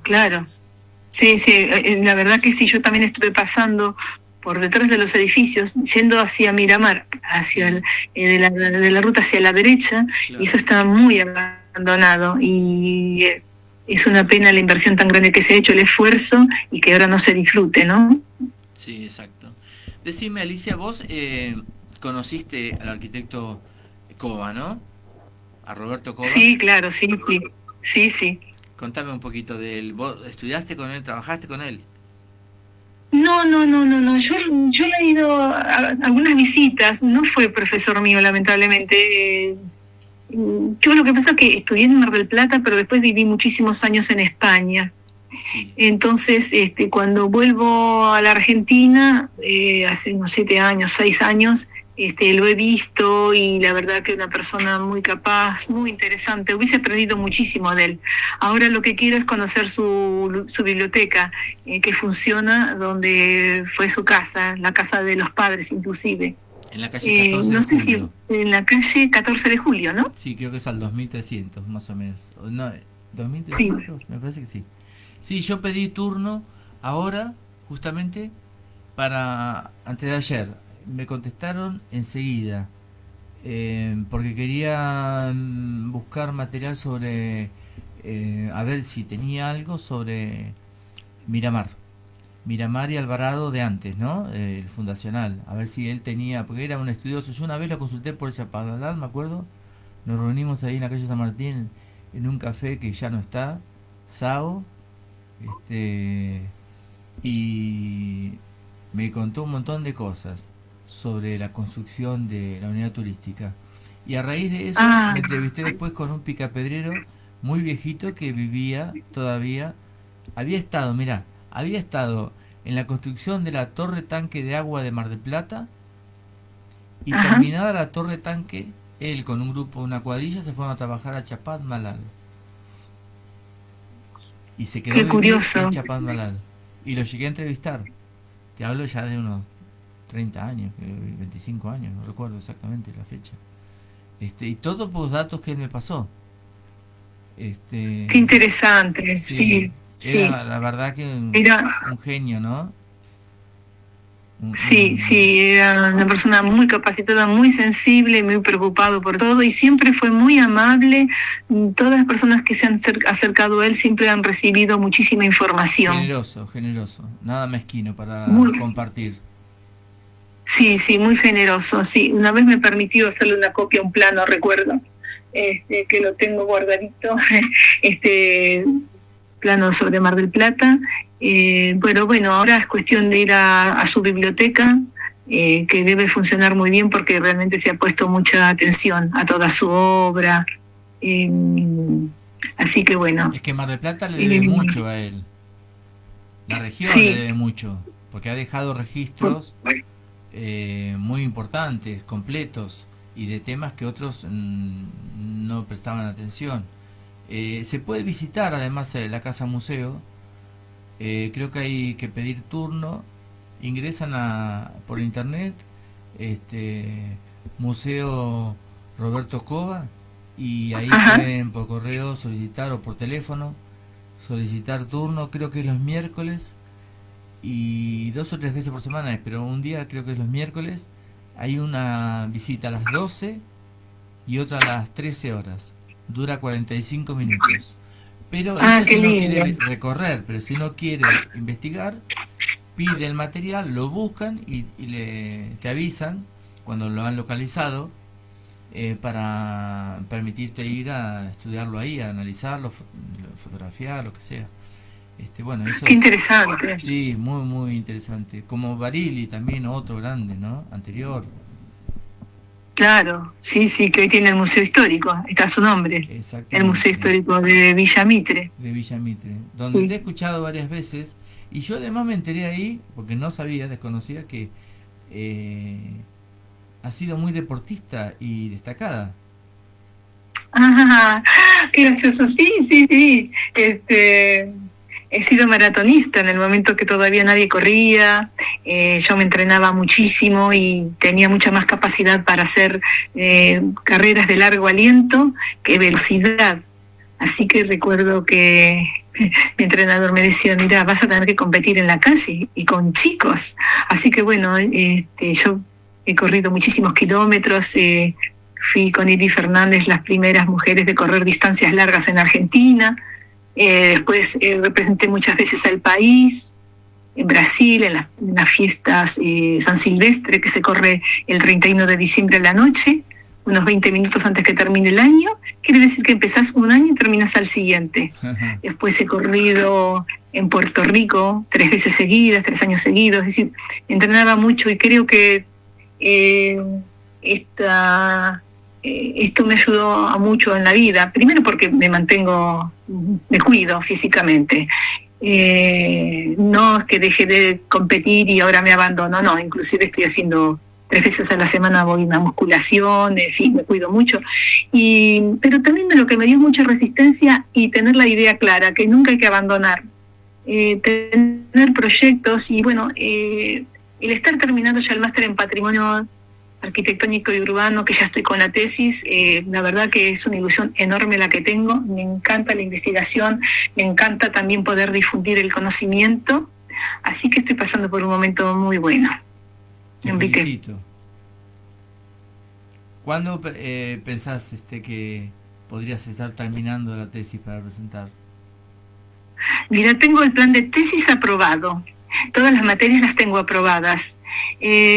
Así que yo creo que ya en poquitos meses ya creo que estaré lista para enfrentarme a defender la tesis. Qué bueno, te felicito realmente, porque todos los que hemos intentado alguna vez o tenemos la posibilidad de estudiar, sabemos el sacrificio que es a medida que van pasando los años, ¿no? Es un esfuerzo maratónico, es un gran esfuerzo el concentrarse, el dejar otras cosas de la vida, de la familia, del tiempo que uno tiene de cotidiano para dedicarse a la investigación, al estudio, y eso es algo que tiene una recompensa personal, ¿no? Es la pasión con la que uno lo hace y la satisfacción personal de poder concretarlo. Así que te felicito. Sí, totalmente de acuerdo. Pero inclusive esta charla para el sábado a mí me supone todavía estar mucho tiempo concentrada, mucha investigación, mucho cruce de datos, hacer síntesis, poder luego mostrarlo en un PowerPoint para que la gente también con las imágenes se concentren más, claro, lo comprenda bien. Es decir, es maravilloso, lleva mucho tiempo, hay que hacer un esfuerzo, hay que dejar cositas de lado, pero bueno, después la satisfacción es grande, y si la gente se va contenta de la charla, para mí es es un premio realmente. Qué bueno, sí, es así. Bueno, Te agradezco además porque estuviste en la presentación de Miramar en el 30º aniversario de su historia, no de su iglesia, perdón, que es el libro que reedité Sí, aquí en la iglesia San Andrés en abril. Así que te quiero agradecer especialmente por haber estado presente. Fue un gusto verlos, ¿no? A ustedes ahí acompañando. Y bueno, ahora sí. este sábado 4, aquellos que quieran acompañar esta charla, presenciarla, pueden comunicarse por teléfono. ¿Querés dar tu teléfono o cómo querés que hagamos? O que la gente No, se en todo comunique. caso, tendríamos que dar el teléfono de la persona que es este sábado. ¿Lo tenemos Estela. a mano? A ver, mirá, ay, no lo tengo a mano, no lo tengo a mano el teléfono, a ver, lo tendría que buscar, Lo paso. a ver si puede ser. Pero puede la gente llamar por teléfono y hacer su reserva ahí. Es una casa familiar que está organizando este ciclo de charlas, así que no es que muy numerosa el espacio que hay, no es tan amplio, así que es con reserva, sí. Bueno, ahora yo lo voy a buscar Claro. cuando cortemos, lo busco y se lo repito al público. Alicia, te quiero agradecer muchísimo entonces por tu tiempo. Espero que de alguna forma te haya servido como para refrescar algunas cosas que vas a tener que afrontar ahora el sábado. Por supuesto, de la misma manera que vos lo hiciste en Miramar. Aquí tengo el libro en mis manos, es un libro maravilloso, maravilloso, y te agradezco mucho que me lo hayas también dedicado. Sí. Que fue el 25 de abril del 2026. ¿Pudiste avanzar con la lectura? ¿Pudiste leer algo? Pude leer algo, pero claro, luego tuve que, justamente hace unos 15 días que presenté un trabajo en España para una revista, me pidieron, así que también me voy yendo del tema. Pude mirar tu libro, que me encanta, tienen unas imágenes preciosas. Esta habla de Juan Pascual Massanet. Exacto. Dice, sembrando los caminos de Dios desde Manacor a Miramar. El libro se empieza de un lado y del otro, me parece súper interesante. Gracias. Así que me parece fantástico el trabajo que has hecho. Tiene 61 ilustraciones y 2 mapas. Así que hay que conseguirlo. Para el que no lo ha visto, hay que conseguirlo. Un título dice Miramar en el 30º aniversario de su iglesia. Que por cierto, la pila bautismal, lo tendrías que aclarar de dónde es. De Santa Cecilia. Era de Santa Cecilia. Era de Santa Cecilia, exacto. Pues se escucha Marta Lamas que estoy conjugando bien el tiempo. Era, no es. Ya veo. Yo me agaché, lo vi y lo decía que era de Santa Cecilia. Bueno, pero tu libro es muy lindo de leer, es maravilloso, la verdad que lo recomiendo.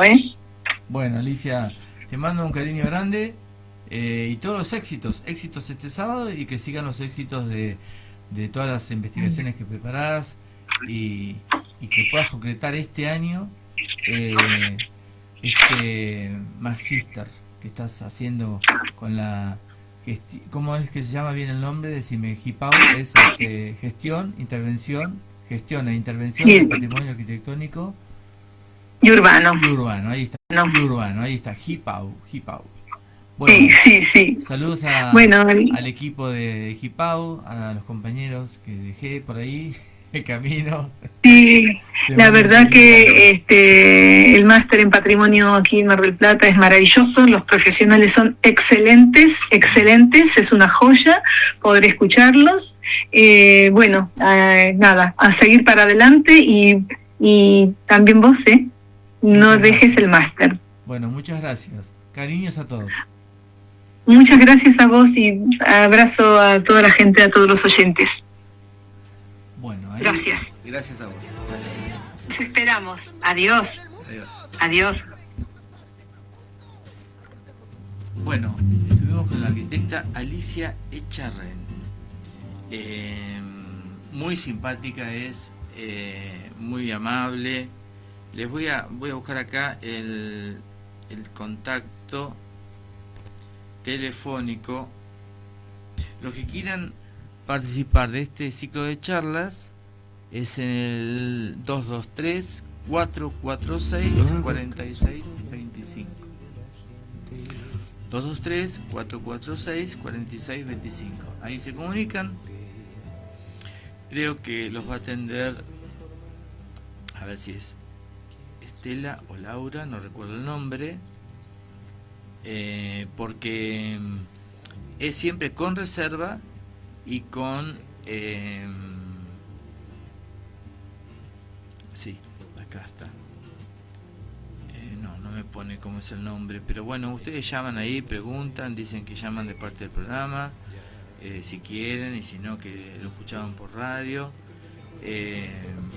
Tiene por supuesto que un costo la entrada, ¿no? Pero siempre es con reserva, es decir, nadie puede ir a tocar el timbre e ingresar porque no lo van a dejar entrar, porque es una casa particular en la que vive la dueña de casa que hace este emprendimiento, lo hace en su propia casa, y siempre va gente gente interesada en el tema histórico de la región.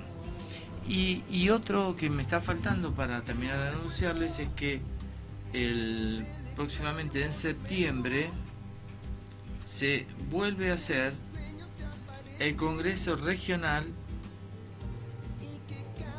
Se llamaría el 34º Congreso de Historia Regional José Sacanini, del 14 al 18 de septiembre del 2026. O sea, este año, ya con tiempo, porque el año pasado lo avisaron casi sobre la marcha, y esta vez me enviaron la publicidad con mucho tiempo.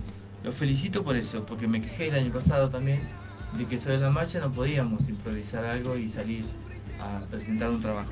Es historia regional, o sea que uno puede ir ahí, participar como público o como participante con la presentación de un trabajo. Hay un tiempo limitado para presentarlo, creo que son algo de 15 minutos, no recuerdo exactamente, pero bueno, ahí están, si están interesados les van a dar las bases y lo pueden publicar, lo pueden preparar con tiempo. Está organizado por el Gabinete Marplatense de Estudios Históricos Regionales. Ahí está el amigo Ernesto Argüeso, que con todo gusto les va a poder responder. También está, si no, van a la Biblioteca de Ingenieros Raterí, ahí también en Mar del Plata. Están Alberti y creo que es 14 de julio, ¿no? Me parece. También pueden consultar ahí. Que Luis Baute, creo que es el bibliotecario, perdón, siempre muy gentil, les va a dar toda la información, ¿no? Bueno, entonces 34º Congreso de Historia Regional José Sacanini, el 14 al 18 de septiembre.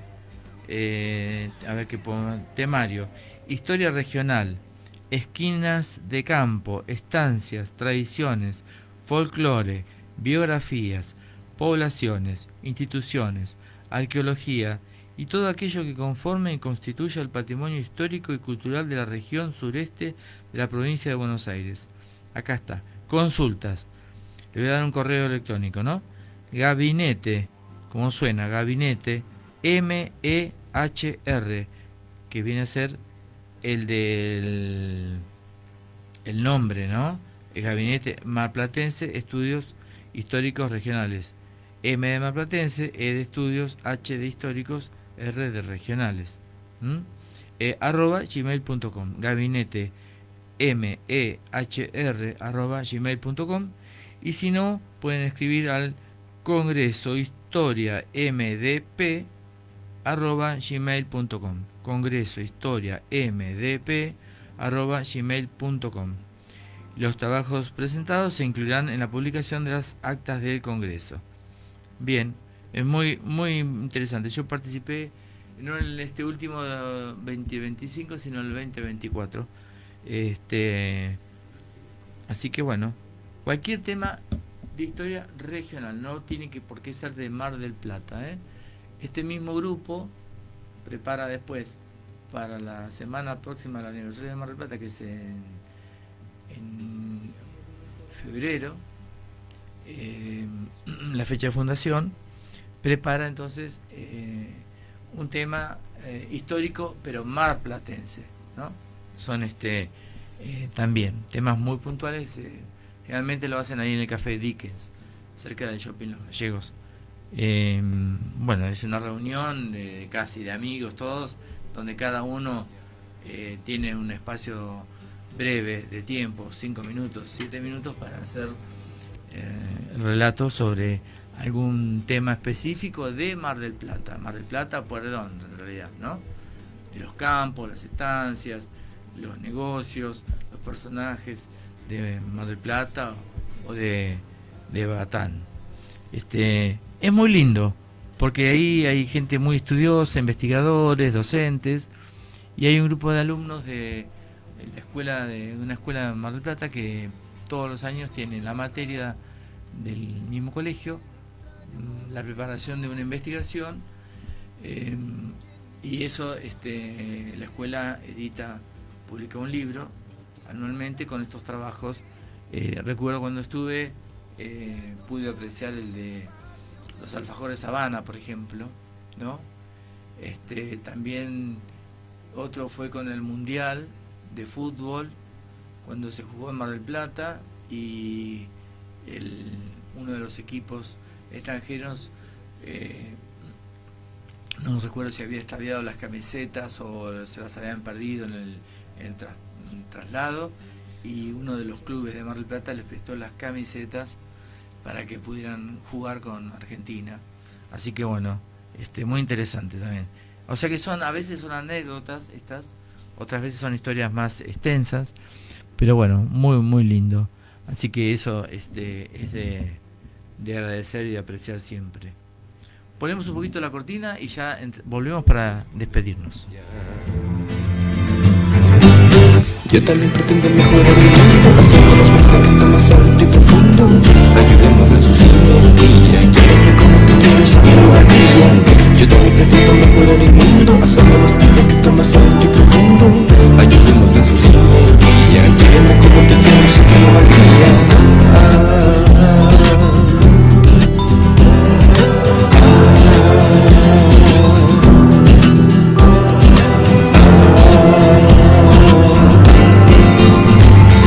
No sé cómo te cuento del extraño monumento que en mis sueños se aparece y que cada noche crece. Ya no cabe en el espacio de mi mente, ya desborda la pared de mi inconsciente. Y como un pajarito se ve en medio de un rito, tengo que tener cautela, no romper la frágil tela que te cubre y te protege de la gente que no tiene antena para lo que siente. Porque yo también pretendo mejorar el mundo, hacerlo más perfecto, más alto y profundo. Ayudemos en su simetría, quéreme como te quiero, sé que lo valdría. Yo también pretendo mejorar el mundo, hacerlo más perfecto, más alto y profundo. Ayudemos en su simetría, quéreme como te quiero, sé que lo valdría. Yo también pretendo mejorar el mundo, hacerlo más perfecto, más alto y profundo. Ayudémoslo en su simetría, quéreme como te quiero, sé que lo valdría.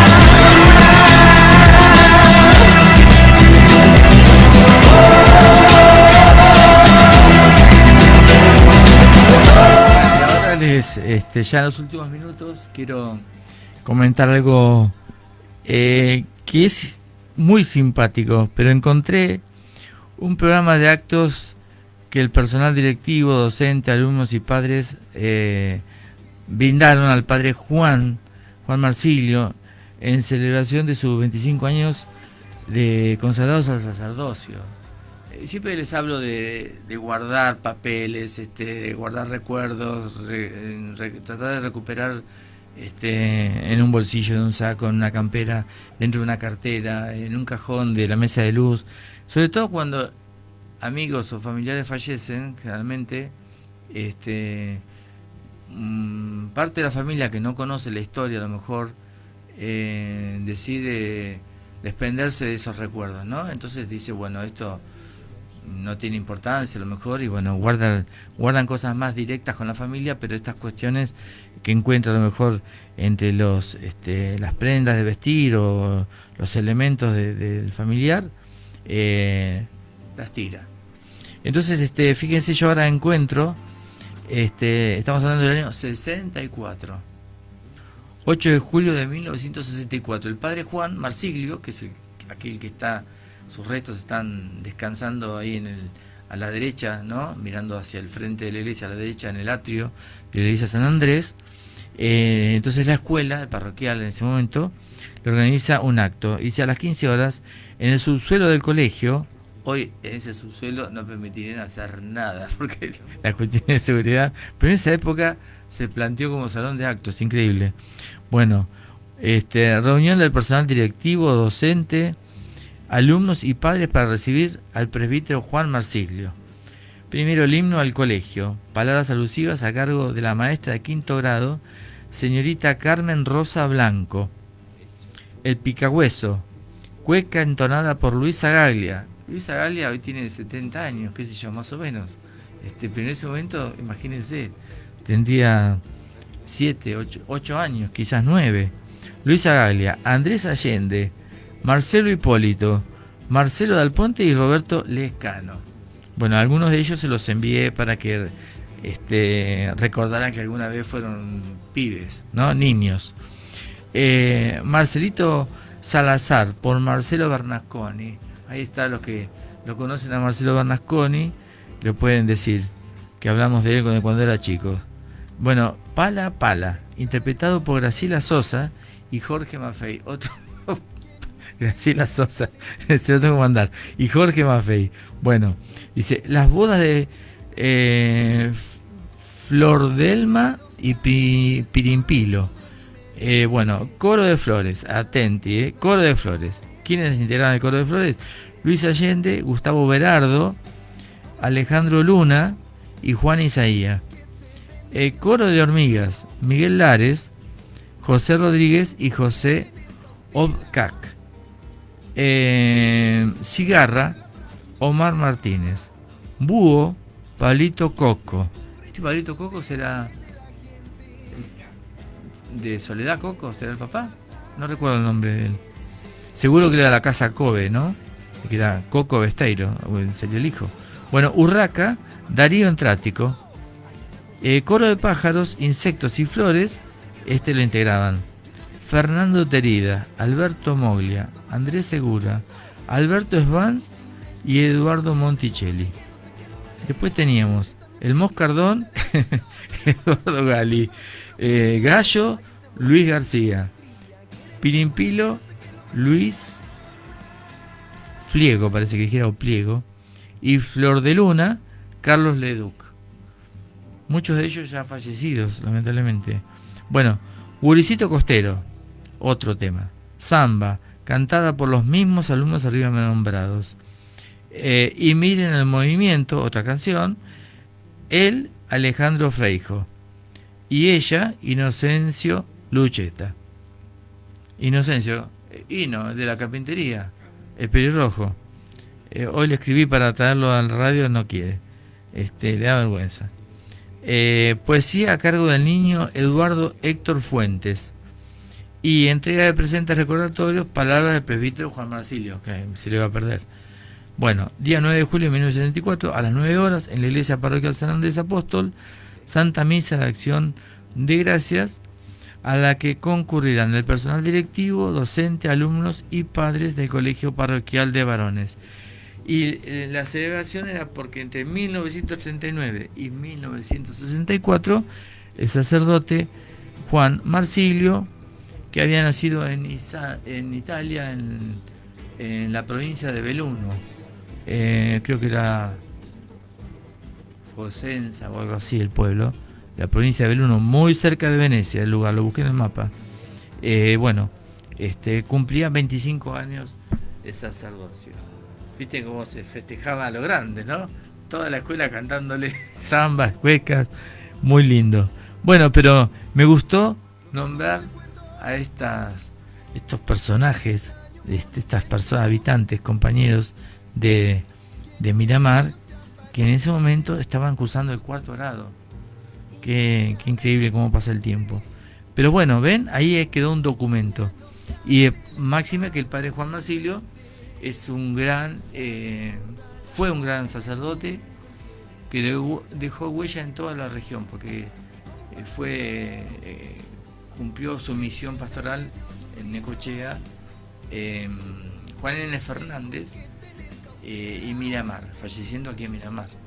Pero estuvo prácticamente 10 años acá, y en esos 10 años dejó obras importantísimas como el Jardín de Infantes, la escuela primaria, el colegio industrial, el tinglado frente a la iglesia de Parquemar, la compra del terreno, la donación del terreno y la gestión de subsidios para la iglesia de Parque Bristol, también el colegio parroquial como extensión del de varones, que era el Juan Marsilio, actualmente es el Juan Marsilio, el Barrio Oeste, el famoso colegio Barrio Oeste, que hoy ha sido factor de consolidación de todo ese barrio, ¿no? La escuela Barrio Oeste, que cuando la hizo era puro campo, no había nada realmente, todo tierra y puro campo, y esa escuela es la que colaboró, digamos, ¿no?, en la consolidación del barrio tan importante de nuestra ciudad. Así que bueno, quería traer ese recuerdo como ejemplo para revivir un poco esta historia. Y también recordar que este año la iglesia San Andrés Apóstol va a cumplir 138 años, pavada de edad, ¿no? Casi como nuestra edad de Alvarado, no la mía. La tuya, Adrián, puede ser. Tampoco te reís. No, bueno, esta en realidad es de 1891. Claro. Así que no cumple, 138 años cumple Miramar este año. Miramar y la iglesia cumple más o menos como el distrito. Y digo, como si en 138 años todavía no hemos logrado unir con caminos decentes los 5 pueblos, ¿no? Las 5 localidades, porque nosotros seguimos siendo, gracias a Dios, en parte un pueblo, o una pequeña ciudad, que tiene que mirar más hacia el mar, mirar más hacia el campo y bajar un poco los humos pretenciosos que hemos tenido y desarrollarnos junto con Mar del Sur, con Boulevard Atlántico, con Mechongué, con Centinela del Mar y con Otamendi, ¿no? Me parece que eso sería, cuando dicen ¿y cómo se arrancaría? ¿Por dónde hay que arrancar? Y yo diría que eso sería fundamental. Unir, vincular, que una ambulancia de Miramar llegue a la de Mechongué, que los alumnos de Miramar puedan llegar hasta los museos de Otamendi, el Museo de la Vida Rural, ahí en el Centro Cultural Dima Espósito de Parodi, me voy a olvidar el último apellido, y lo mismo la gente de Mechongué, que se pueda acercar acá al hospital, atenderse, no se vaya tanto para Balcarce y no escape tanto para Mar del Plata, y la gente de Otamendi lo mismo. Pero eso pasa porque no hemos logrado vincularlos, no sienten la atracción más que la obligación de tener que venir a Miramar por algún trámite, pero nosotros no le hemos dado los servicios, la infraestructura necesaria como para facilitarles este esfuerzo. Y la verdad que la gente es muy paciente, ha sido muy paciente a lo largo de estos 138 años. Así que, bueno, pienso que esa sería una punta de donde podríamos ir tirando para producir un cambio. Los dejo por ahora hasta el próximo jueves, en que vamos a estar aquí con Oscar Martínez, un apasionado también por la historia y por la iglesia de San Andrés, y con el profesor Mario Garelic, que nos va a venir a presentar brevemente, un rato va a estar con nosotros, presentando la charla que va a dar el 27 en el Centro Cultural Español. Véanlo, porque esta persona, este vecino, que desde hace unos años ya vive, es residente de Miramar, es abogado, fue profesor universitario, escritor, investigador, y generosamente vuelca todo su conocimiento, que es muy vasto, de historia nacional, la vuelca con nosotros. Así que no se lo pierdan. Y además tiene el plus que tiene más de 80 y pico de años. Y yo eso lo valoro enormemente, porque es un ejemplo de vida como tantos otros adultos mayores que he entrevistado y con los que charlo regularmente. Bueno, Adrián, muchas gracias por hoy. Seguimos. Lo último, cerramos. Muchos saludos para Enrique de parte de Marité Sueiro. Te manda muchos saludos, Marité. Mar del Sur. De Mar del Sur. Y ya que nombraste Parque Bristol, Mónica de Parque Bristol, como siempre nos desasna, y dice Enrique, en el cruce entre Francia y Hungría, ambos equipos llegaron al estadio de Mar del Plata en el Mundial del 78, vistiendo la misma indumentaria oficial blanca. Para solucionar el problema, el seleccionado francés vistió camisetas a rayas verticales verdes que les prestó el club local Kimberley de la ciudad de Mar del Plata. Exactamente. Eso es lo que yo no recordaba, el detalle. Gracias, Mónica, gracias, brillante tu aporte. No recordaba, pero fíjense que eso lo explicaron los chicos, alumnos del colegio, creo que era Jesús Obrero de Mar del Plata, en su investigación. Y ven como con detalles, con historias breves y anécdotas interesantes de lo local, colaboran en este acervo, ¿no?, patrimonial que forma la historia de una comunidad. En este caso, brillante el aporte porque me pudo complementarse con... Yo sabía la historia en sí, pero no la recordaba. Y bueno, muchísimas gracias a todos entonces. Bueno, me voy muy contento con ese dato. Adrián, gracias por todo. Nos vemos el jueves próximo. Toda norma